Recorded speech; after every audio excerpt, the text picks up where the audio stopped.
A day in my life of deep spiritual practice. Do you ever feel like you're just going through the motions, totally disconnected from yourself? I was so there. I felt like my inner peace was constantly being drowned out by the noise of the world. It was like I was a ship without an anchor, just tossed around by every notification, every demand, every wave of anxiety. My days were a blur of doing, not being. I was productive, sure, but I was also spiritually starving, and that feeling of emptiness was getting louder than any to-do list I could check off. In this video, I want to invite you to slow down with me for 24 hours. I'm going to share the sacred rituals that have become my anchor, the practices that didn't just tweak my routine, but completely rewired my entire experience of being alive. We'll go from my silent morning meditation and the quiet gratitude I capture in my journal, all the way to how I connect with nature to quiet my mind and actually hear what my soul is trying to tell me. This isn't about being perfect, it's about being present. It's about building a kinder, more compassionate relationship with yourself. So join me, and I'll show you how I build a foundation of deep, unshakable inner peace in my daily life, one intentional breath at a time. 1. The morning awakening, internal connection. The world is still dark when my day begins. There's no jarring alarm, just a gentle internal clock that's learned the rhythm of the sun. In these first few moments, the air is thick with a stillness that feels so rare and precious. I think the single greatest act of rebellion in our busy world is to not reach for your phone first thing. So, I don't. Instead, I just lie here for a moment and breathe. My first ritual is a grounding breath.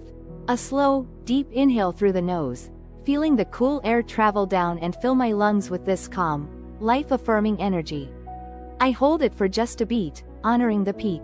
And then, a long, soft exhale through my mouth, releasing any leftover tension, any bits of dreams or anxieties that aren't mine to carry. I do this 3 times. Inhale peace, exhale noise. It's simple, but it's a declaration. It says, I'm here. I'm present. This day is going to be intentional. From there, I make my way to my sacred space. It's not a whole room, it's just a small corner, but it's mine. Creating a dedicated space, even a tiny one, is such a powerful visual and energetic reminder to pause. I cleaned this corner with intention, clearing out clutter because our external space is so often a mirror of our internal world. I have a small, low table here. On it, a single white candle, a bundle of Palo Santo, a few favorite crystals, and a small, smooth stone I found on a beach years ago. Each object holds meaning for me, a tangible connection to peace. I light the candle. The small flame flickers to life, like a tiny sun in the pre-dawn gloom, a symbol of light and focus. Then, I sit down on my meditation cushion. For the next 10 minutes, I practice silent meditation. Now, I have to be honest. When I first started this, silent meditation sounded terrifying. My mind was the noisiest place on earth. For a long time, it felt like a battle. I'd sit down, and my brain would immediately start writing grocery lists, replaying conversations, worrying about the future. I was convinced I was failing. But then I learned that meditation isn't about emptying your mind. It's about learning to observe your thoughts without judgment. It's about becoming the sky and letting your thoughts just be the clouds that drift by. So I sit. I close my eyes. My only anchor is my breath. I follow its natural rhythm, in and out. Not forcing it, just noticing. A thought pops up. Did I email that person back? And I see it. I acknowledge it. And then, gently, I come back to my breath. The sound of the house settling. A car driving by. The first faint chirps of birds waking up. I let these sounds wash over me instead of getting hooked. They just become part of the meditation. It's amazing, but the science actually shows that even a few minutes of intentional silence can lower our stress hormones and calm our racing minds. It's a biological reset. This practice creates this little buffer of calm that I can carry with me through the day. It's not that stress disappears, it's that my ability to respond to it, instead of just reacting, gets a whole lot stronger. After my 10 minutes of silence, while I'm still in this quiet, open state, I reach for my gratitude journal. This practice has been, without a doubt, one of the most transformative in my life. The journal itself is special, a simple, cloth-bound notebook that feels good to touch. Having a journal you love can be a great motivator. The rule is simple. Every morning, I write down 3 to 5 things I'm grateful for. And I try to be specific. It's one thing to write, "I'm grateful for my home." It's another, more powerful thing to write, "I'm so grateful for the way the morning light is catching the dust motes dancing in the air, making the ordinary look magical." Specificity is what really cultivates gratitude. Instead of a surface-level list, I go for depth. Today, I write, "I'm grateful for the deep, restorative sleep I had, and for waking up feeling clear. I'm grateful for the rich, earthy smell of the Palo Santo smoke cleansing this space. I'm grateful for the sound of my partner's steady breathing in the next room, a quiet reminder of love and safety."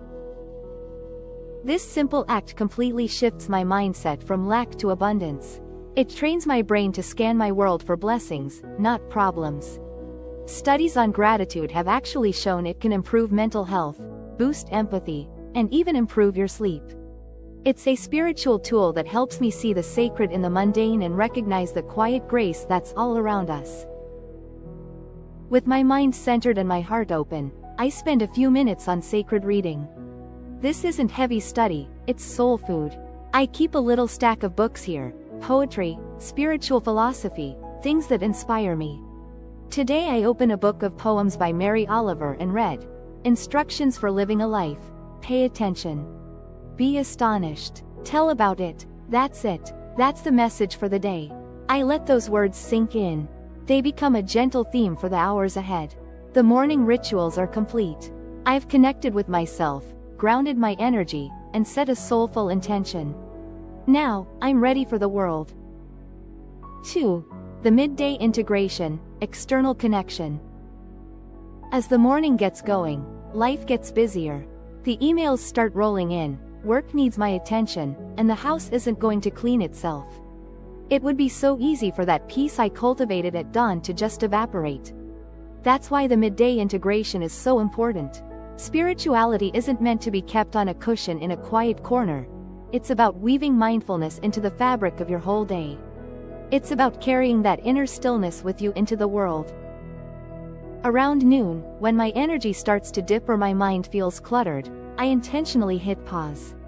I step away from my screen and walk to the kitchen to make tea.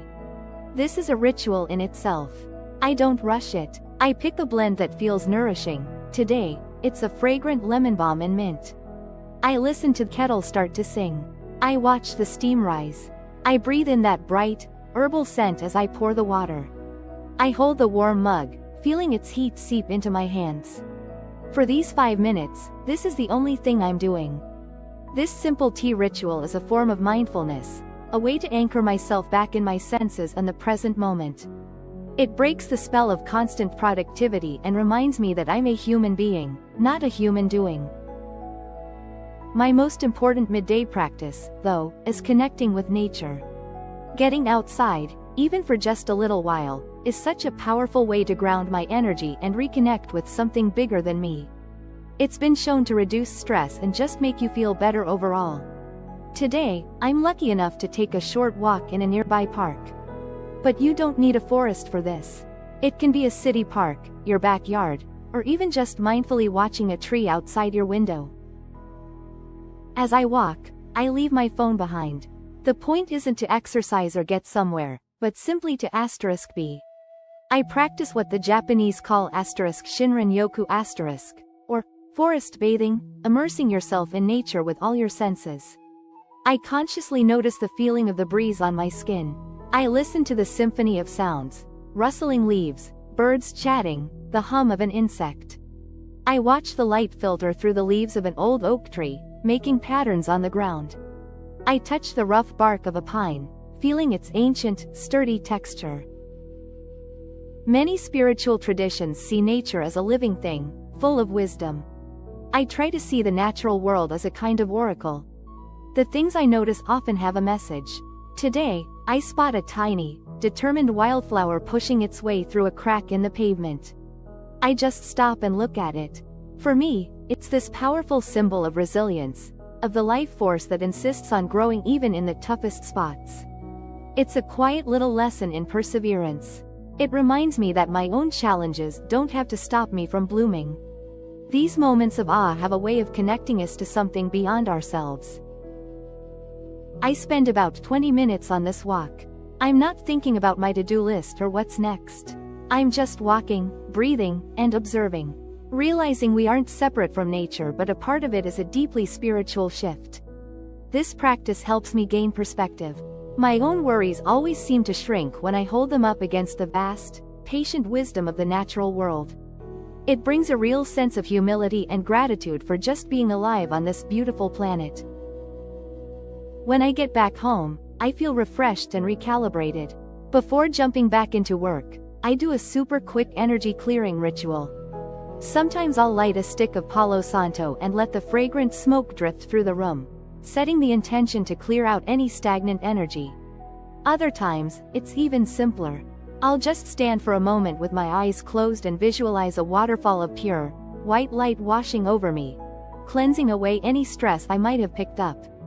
It takes less than a minute, but it's a powerful way to mark the transition back to work with renewed clarity. These midday rituals are the bridge. They make sure the peace of the morning isn't lost but woven into my life. They're the anchors that hold me steady when the day gets windy, reminding me that calm is always there. Just one mindful breath, one cup of tea, or one moment in nature away. 3. The evening wind down, reflection and release. The shift from day to night is such a sacred time. It's a chance to consciously let go of the day's energy and get your mind, body, and spirit ready for deep, restorative rest. Just like the morning routine sets the tone for the day, the evening routine has a huge impact on how well we sleep and how we feel when we wake up. So often, we just fall into bed with our minds still racing, scrolling on our phones until our eyes get heavy, carrying all that stress with us into our dreams. My evening wind down is a gentle, intentional process of letting all of that go. It starts about an hour before I plan to sleep, with a clear signal to my body that the day is done. I say goodnight to my electronics. The laptop is closed, and the phone is put on its charger in another room. We all know the blue light from screens can mess with our sleep hormones, but it's more than that. The constant stream of information is the total opposite of restful. By creating this digital sunset, I'm carving out protected, sacred time for myself. Next, I shift the atmosphere. I dim the lights, which also cues my body to wind down. I might light a candle or turn on my essential oil diffuser with a calming scent like lavender or chamomile. The goal is just to create a sensory environment that whispers, peace. It's not about a big production, just small, consistent cues that build a habit of relaxation. A warm bath or shower can be a beautiful part of this. I often add Epsom salts to the water, which are amazing for soothing tired muscles. While I'm in the water, I do a release visualization. I imagine the water washing away not just the physical grime of the day, but the energetic gunk too. Any stressful conversations, frustrations, or self-criticism. I just picture it all dissolving and flowing down the drain, leaving me feeling clean and clear. After my bath, wrapped in a soft robe, I turn to my journal again. But this evening reflection is different from my morning gratitude. This is a time to gently take stock of the day and process what happened. Sometimes I'll use gentle prompts to guide me, like, what challenged me today, and what did I learn? Or, where did I experience a moment of beauty or joy? Or, what am I ready to release before I go to sleep? This isn't about dwelling on the negative, it's about compassionate awareness. If I had a tough interaction, I can write about it without judgment and understand my feelings better. If I'm proud of something, I can acknowledge and celebrate it. It's a way to make sure the day's experiences are integrated, not just stuffed down. Getting anxieties out on paper really does diffuse their power so they don't keep you up at night. I end my journaling session the same way I started the day, with gratitude. I'll write down 1 or 2 amazing things that happened, cementing those positive memories in my mind. The final piece of my wind down is some gentle, restorative movement. This is definitely not a workout, it's a moving meditation to release the tension our bodies hold onto.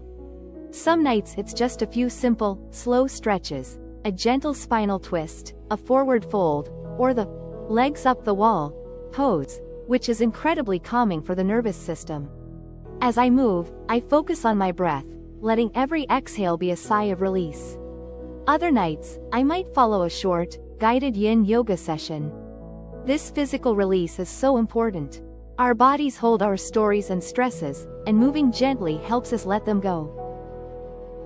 Finally, I get into bed. The room is cool, dark, and quiet. Just before I close my eyes, I place a hand on my heart and take one last, deep breath. I might whisper a simple mantra, like, I am safe. I am at peace. I am ready for rest. Or sometimes I just replay one happy, grateful moment from my journal in my mind, letting myself fall asleep with a feeling of softness and contentment. This evening ritual is my gift to myself. It's a sacred boundary that protects my peace and honors my need for rest.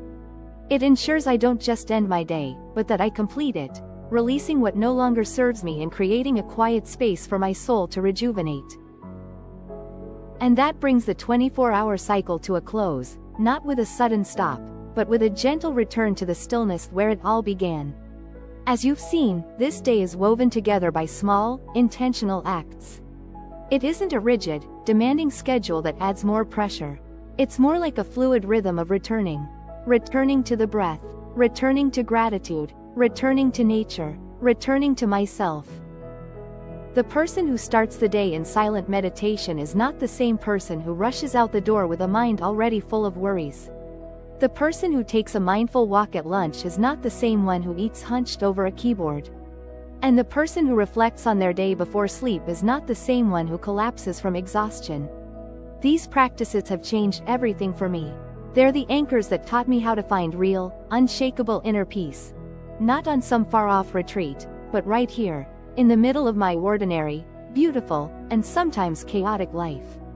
They are the framework that holds me and always guides me back home to myself. My deepest hope in sharing this with you isn't that you'll copy it exactly, but that it will inspire you to find your own anchors. Your own sacred rituals. This journey is so personal. Maybe for you, it starts with just one thing. Maybe it's spending 5 minutes with a cup of tea before the day starts, just noticing the warmth. Or maybe it's writing down one thing you're grateful for before you go to sleep. Start small, be kind to yourself. Missing a day isn't a failure, it's just part of the process. The practice is always there, waiting for you to begin again. Thank you so much for spending this day with me and for holding this quiet, reflective space. It means the world to share this with you. Sending you so much love on your own path. Be well.